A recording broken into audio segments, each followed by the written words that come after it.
انسانوں کی جلد کا رنگ کیسے ترتیب پاتا ہے یا انسانی نسل کیا ہے؟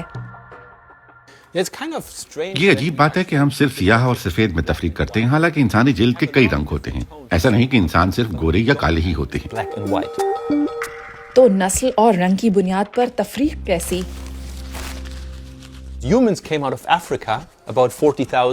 انسان 40,000 سال قبل زیر صحارا افریقہ سے ہجرت کر کے یورپ پہنچا۔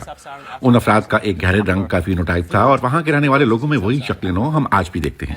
تقریباً 5,000 سال قبل ان کی رنگت ہلکی ہوتی تھی۔ اس اسکن کلر کو بدلے زیادہ عرصہ نہیں ہوا۔ ہمارا خیال ہے کہ انسانی رنگت میں تبدیلی کی ایک بڑی وجہ زراعت کا متعارف ہونا بھی بنا۔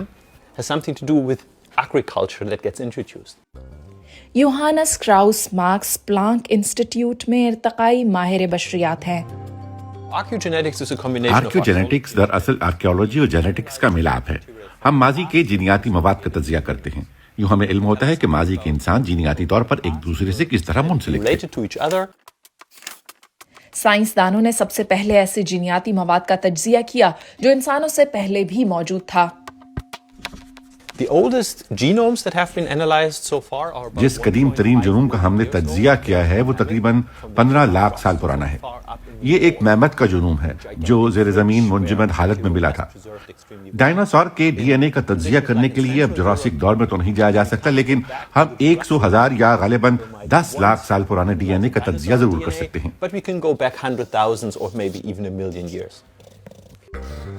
لیکن اس سب کا نسل یا رنگ سے کیا تعلق ہے؟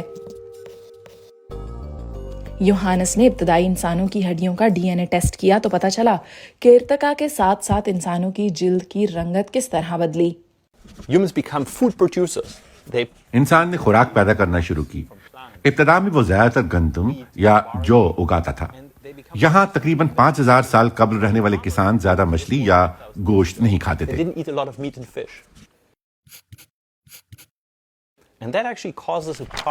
یوں انہیں یورپ میں رہنے میں مشکلات ہوئی، کیونکہ گہری رنگت والے افراد اگر سبزی خور ہوں گے تو یورپ کے موسم سرما میں ان میں وٹامن ڈی کی کمی ہو جائے گی۔ ہم جانتے ہیں کہ سورج کی روشنی جلد میں وٹامن ڈی پیدا کرتی ہے اور لائٹ سکن کے مقابلے میں یہ گہری رنگت والوں میں کم پیدا ہوتا ہے۔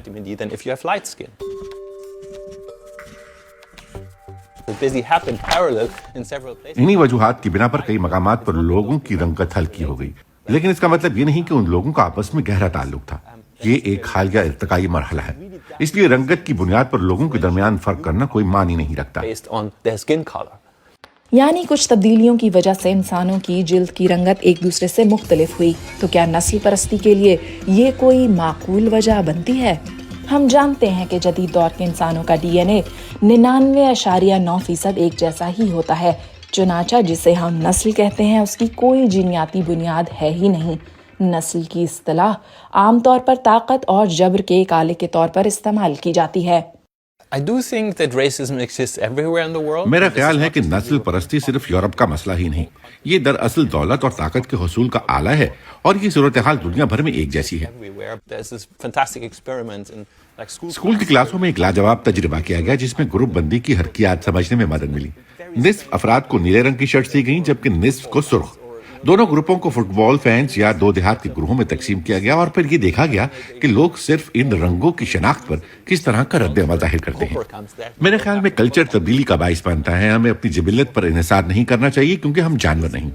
ہمارا نسلی ارتقاء افریقہ سے ہی ہوا۔ ہمارا ارتقائی شجر وہی ہیں، درخت، تنے، شاخیں، سبھی کچھ وہی ہیں، اور پھر یہ چھوٹا سا جینیاتی تنوع ہے جو ہمیں اس بر اعظم سے باہر ملتا ہے، لیکن افریقہ ہی مرکز ہے۔ تو میرے نزدیک جینیات کا ڈسپلن نسلی تفریق کو مسترد کرتا ہے۔